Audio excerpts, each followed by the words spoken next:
tanto tiempo? Espero que se encuentren bien. Esta es la tercera vez que grabo este video por cuestiones de producción, dado que el productor es un imbécil. Las dos anteriores fueron mal grabadas. Esperemos que esta sea la última. Y si así no es la última, después veo si no lo puedo, mejor dicho, si el productor no lo puede llegar a mejorar, si el editor después no puede llegar a hacer mucho con esto, pasaremos al siguiente video cuando se pueda hacer. Sin más preámbulos, hoy voy a estar hablando un poco de algo que me corresponde a mi materia, que es filosofía, historia de la filosofía. Vamos a hablar en particular, porque vamos a estar hablando de Heráclito. Heráclito, un presocrático que nació alrededor del 540 a.C. Me voy a frenar un poco con ese número, porque quiero que se piense un poco ese número. Quiero que estemos pensando en 540 a.C., es decir, hace 2540 años, 2560 años atrás. La brecha temporal es enorme, la brecha geográfica también ha cambiado, brecha diplomática ha cambiado, la brecha del lenguaje ha cambiado, la brecha ideológica ha cambiado, y puedo seguir así. Básicamente no quedó nada del contexto de Heráclito. Me puede decir, bueno, Grecia todavía está.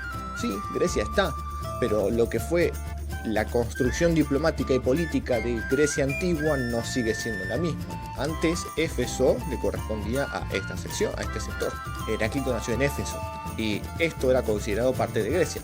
Ahora ya no lo es. Voy a reducir muchísimo el contexto de Heráclito para tratar de explicar lo siguiente. Heráclito, un pensador oscuro en el sentido de que nunca fue totalmente expositivo con sus maneras de explicar las cosas. Un pensador oscuro en el sentido de que hablaba en aforismos, escribía en aforismos. Los fragmentos que nos quedaron de él no solamente datan de su existencia y tratando de explicar su manera de pensar, sino que sus aforismos encausan lo que se puede llegar a entender como la lectura, me salió raro el tono, la lectura del mundo circundante de Heráclito, es decir, su alrededor, tratando de buscar la respuesta ante de dónde vienen las cosas. Previamente ya esta pregunta venía dando vuelta en la Grecia antigua y en distintos filósofos, pero cada uno fue dando una respuesta distinta. Previos a él tenemos a Tales, a Anaximandro, a Anaxímenes, entre otros, que cada uno trató de darle su respuesta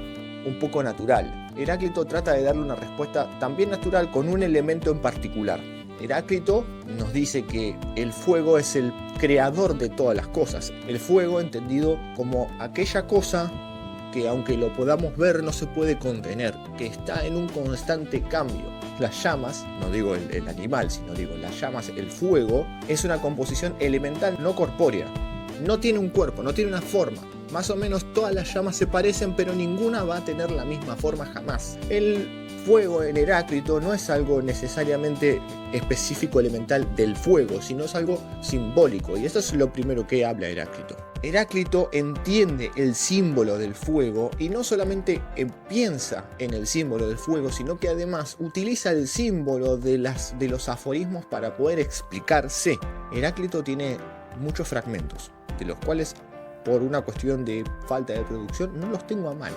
Entonces, tratar de recurrir a mi memoria nunca es algo bueno, pero bueno, voy a utilizar el más conocido de todos. Nadie puede bañarse, no, al revés lo vamos a hacer.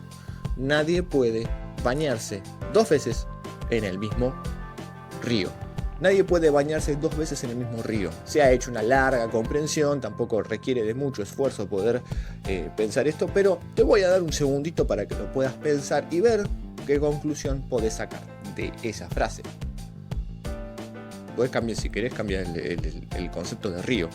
Puedes utilizarlo y pensar, nadie puede bañarse dos veces en la misma ducha también, si querés podemos decirlo de esta manera. Heráclito en el siglo XXI. Esta frase refleja el pensamiento de Heráclito con respecto a cómo funciona el mundo de su momento, o una manera de leer las cosas. Heráclito se centra en entender de que el motor principal de todas las cosas, así como es el fuego, que no tiene cuerpo pero siempre se mueve, las cosas que nosotros vemos nunca son las mismas, nunca son iguales, siempre están en cambio constante. Y esta es la palabra necesaria que uno tiene que hacer cuando toma un apunte. Si vamos a poner, por ejemplo, un pensador, ponemos Tales igual agua. Si ponemos Heráclito, tenemos que poner Heráclito igual cambio. Heráclito es el pensador del cambio. Heráclito es el pensador que va a decirte que ninguna de las cosas que están a nuestra vista, estoy hablando como Néstor Kirchner, ¿no?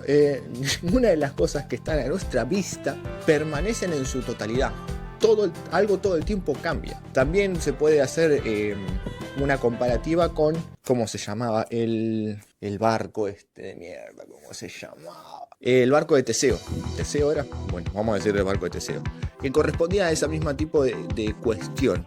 La premisa es, si un barco parte desde la orilla hasta su destino, y en el camino cambia todos sus troncos, todas sus maderas, y las van reemplazando por unas nuevas, cuando llega al otro lugar, ¿el barco es el mismo o deja de serlo? Esa respuesta está mal.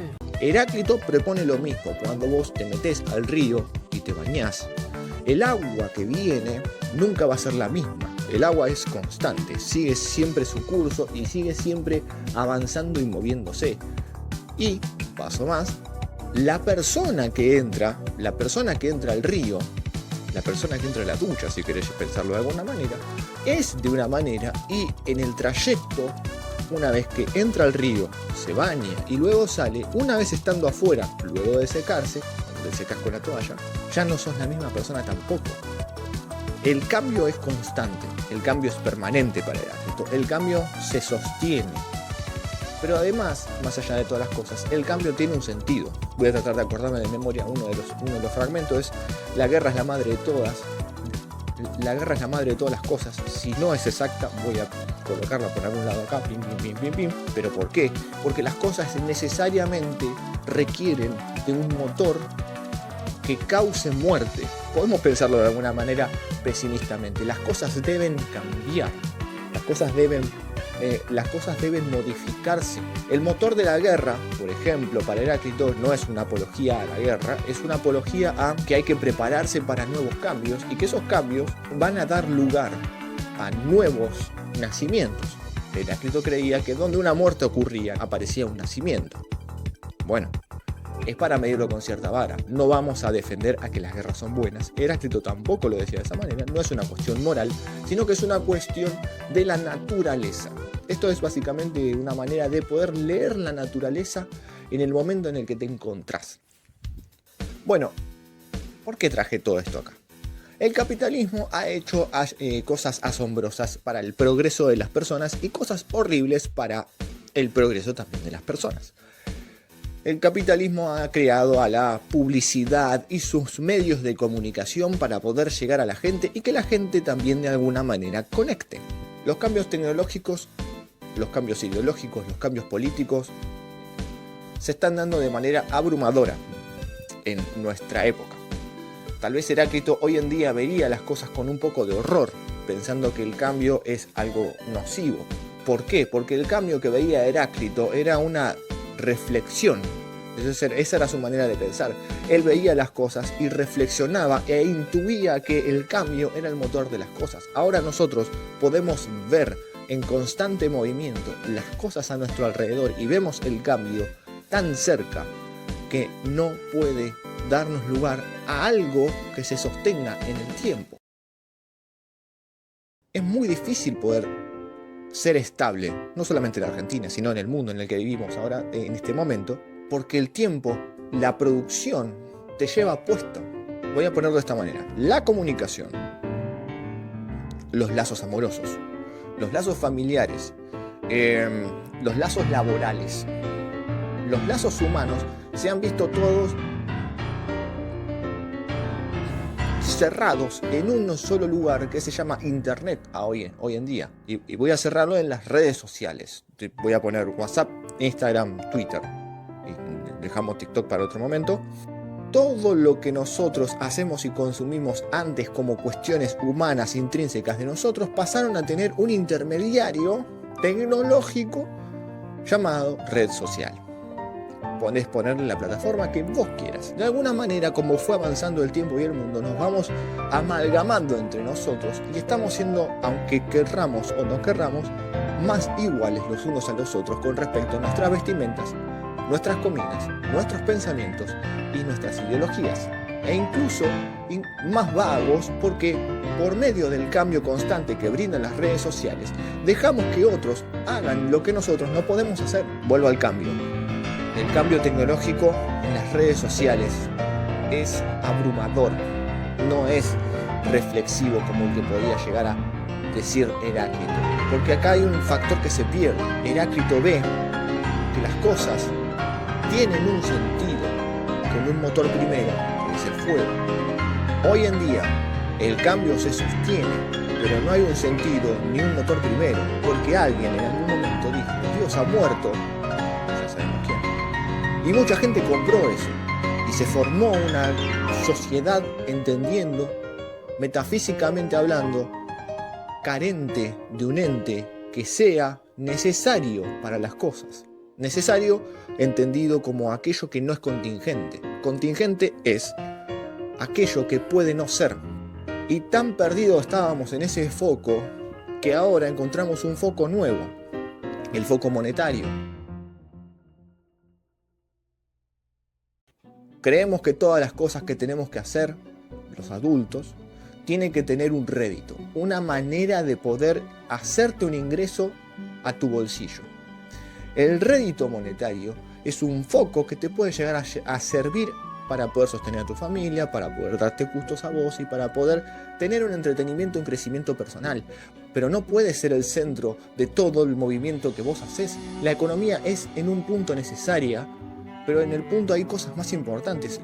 Lo dijo Mujica antes de morir. ¿Para qué te sirve trabajar tanto si después, cuando te vayas a morir, lo vas a tener vos solo y no lo va a tener nadie más? No sé si era así la frase, venía por ahí ese pensamiento. No quiero que esto se malinterprete, no quiero decir que el cambio es malo y que lo viejo es bueno. Hay pensamientos viejos que son realmente una cagada. Hay pensamientos viejos que han causado muchos males. El motor del cambio de Heráclito luego ha sido leído por Platón para luego ser interpretado por Aristóteles, que han hecho una mayor lectura de la naturaleza y ha brindado una mejor noción ante cómo se puede llegar a entender el mundo. El pensamiento de Heráclito trascendió porque tenía un sentido. La trascendencia, y soy hinchapelotísima con esta palabra y lo voy a seguir siendo hasta el último día que yo tenga ganas de decirlo, la trascendencia es necesaria para poder hacer un verdadero crecimiento ante las cosas. Creo que el motor más nocivo que puede tener el ser humano es hacer lo que tengas que hacer para conseguir lo que vos quieras tener. Y este es el modelo del capitalismo. Y hay algo humano que comprende su propio bienestar, su propio placer. La autosatisfacción solamente requiere de una sola persona. Las relaciones carnales requieren necesariamente de dos. Una conexión y una lectura de un otro.